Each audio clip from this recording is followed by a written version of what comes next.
Hello बच्चों, चलिए प्रश्न को पढ़ते हैं। प्रश्न में है, निम्न में से कौन सा समीकरण ऑस्मोटिक घटना के संदर्भ में सही है। तो इस प्रश्न की मुख्य अवधारणा है, मुख्य अवधारणा डीपीडी। मुख्य अवधारणा डीपीडी, जिसको विसरण दाब न्यूनता या इंग्लिश में इसको बोलते हैं डिफ्यूजन प्रेशर डिफिशिट। तो विसरण दाब न्यूनता,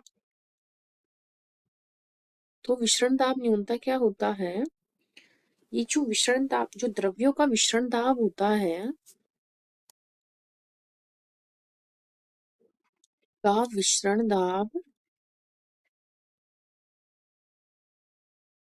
दाब क्या होता है? निश्चित होता है,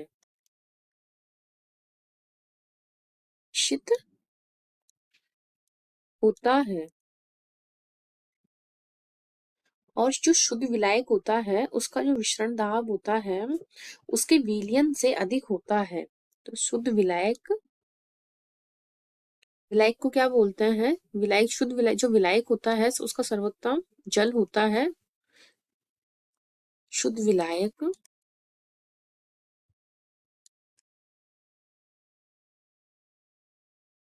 शुद्ध विलायक का विसरण दाब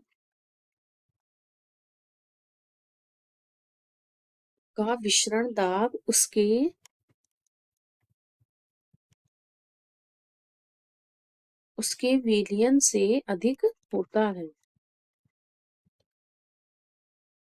से अधिक होता है। तो क्या होता है, और जैसे कि हमारा जो विलयन का दाब होता है उसके विलायक से कम होता है। विलयन का दाब, विलयन का दाब विलायक से कम होता है। मतलब कि विलायक का जो विसरण दाब होता है उसके विलयन से अधिक होता है, जबकि विलयन का जो दाब होता है वो विलायक से कम होता है।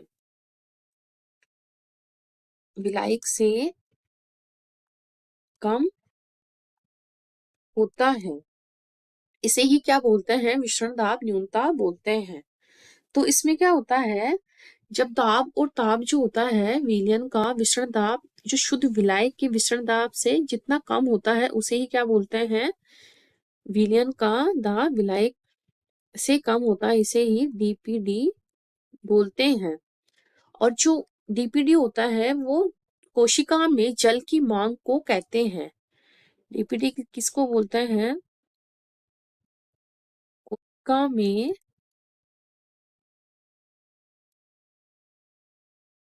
जल की मांग को कहते हैं, और इसे चूषण दाब भी कहते हैं, सक्शन प्रेशर। दाब, चूषण दाब न्यूनता होता है, इसमें क्या होता है, जो जल के अणु होते हैं, विलायक जो होता है अपनी कम सांद्रता से उस सांद्रता की ओर गमन करता है। तो इसमें जो इसका फॉर्मूला होता है डीपीडी का जो समीकरण होता है वो ओपी माइनस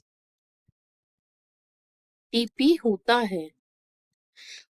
जैसे टीपी की जगह हम W P equals to TP लिखते हैं, तो यहाँ टीपी की जगह हम डब्ल्यू पी भी लिख सकते हैं। तो ये दोनों एक दूसरे की जगह यूज में ले सकते हैं। इस प्रकार हमारे ये आता है। और श्लथ जो कोशिकाएं होता है उनका टीपी शून्य होता है, तो इस प्रकार हमारा डीपीडी इक्वल्स टू टीपी हो जाएगा श्लथ कोशिकाओं में।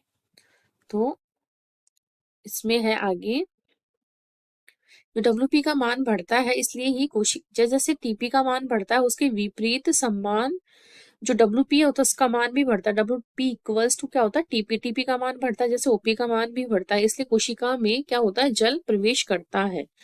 तो जो शलथ कोशिका होती है, शलथ कोशिका में क्या होता है, जो टीपी होता है इसका मान 0 होता है। तो इक्वल्स टू जो हमारे अब डीपी जो आएगा, इसमें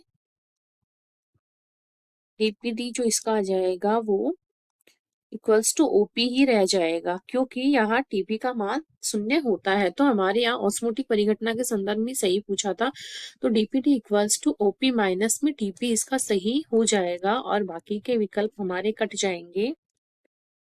हमारा उत्तर है ए। आशा करती हूँ आपको इस प्रश्न का हल समझ में आया होगा। धन्यवाद।